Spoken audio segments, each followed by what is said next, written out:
వల్లే ఈ రాష్ట్రపు సంక్షేమం సత్యం నిత్యం సఫలం.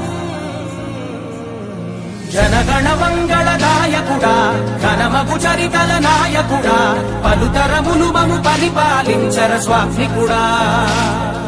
నవయుగ మేధో సైనికుడా సమయము తెలియని సేవకుడా యువన వ్యాంధ్రకు ప్రగతిని చూపర సాధకుడా వైతాళికుడా.